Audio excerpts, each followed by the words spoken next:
I want to bring in now a former campaign spokesperson for Mitt Romney's presidential runs, also for George Bush in 2004. Joining me now is Kevin Madden.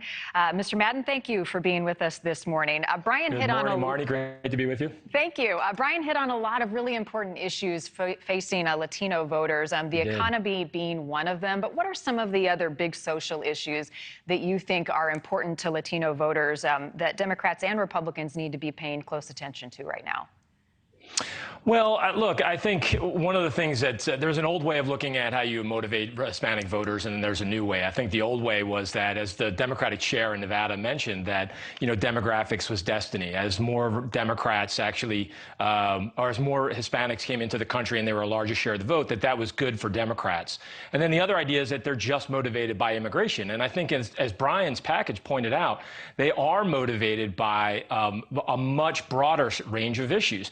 And when it comes to social issues, Democrats Hispanic voters are not immune from conversations about defunding the police. They're not immune from conversations about woke progressive policies that are all about gender identification or all about other areas of identification. So when those conversations start to come to the forefront of the political dialogue, there are many Hispanic voters that tend to shy away from the left and tend to be more motivated to listen to Republicans or conservatives. You bring up the immigration issue, which is at the forefront right now as we watch these planes head from border states to places like Martha's Vineyard to the vice president's home in Washington, D.C. Will these policies and strategies by Republicans and Democrats backfire? How do you think that Hispanic voters will perceive what is going on when they head to the polls in November? Well, a lot of it depends on where some of those voters are. I mean, take, for example, the border states, Texas, Nevada, Arizona.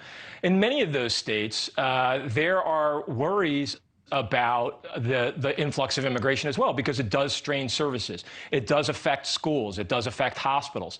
So the Hispanic voters there, they tend to look at some of those pressures on the border very differently than, say, where Brian's headed next, the suburbs of Philadelphia. And those are some of the areas where there are very big battleground campaigns taking place that will affect whether or not Democrats or Republicans control the House of Representatives.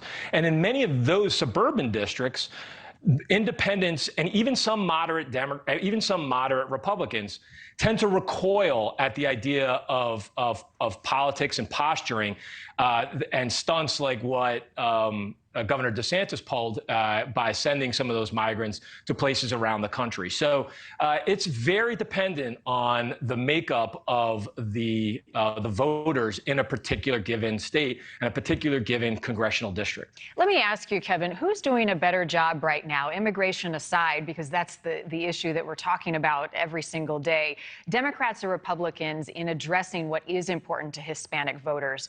Who is clearly in tune with what they want to hear as we head into these midterms in about 49 days? Well, right now, I think if you look at the pressures on the economy, the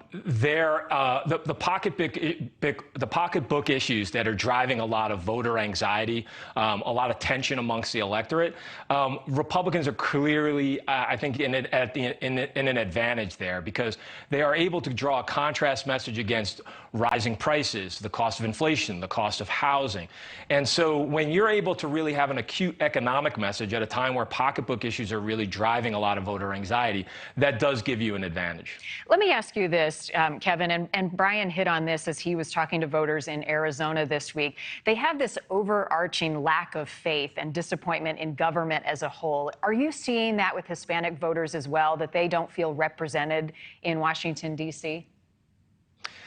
I don't know about that. I mean, I think I leave that up to the voters to say whether or not that they have a tendency to go to the polls and tell the elected officials whether or not they're actually being heard from. But I think both parties, by their very aggressive courting of these voters, are signaling just how important they think they are when it comes to managing the margins of majorities in the House and Senate, as well as in state houses around the country. So they're a very powerful constituency. I think they're gaining in power, and the more that they organize their voice and the more that they organize their community leaders, I think they're going to continue to really have a strong say in the direction of many of the policies in the country. Well, there's no doubt a critically important vote, and this shift that we're seeing will play out here in a few weeks. Thank you for watching. Go to newsnationnow.com to find NewsNation on your television provider, and don't forget to click the red subscribe button below to get more of NewsNation's fact-driven, unbiased coverage.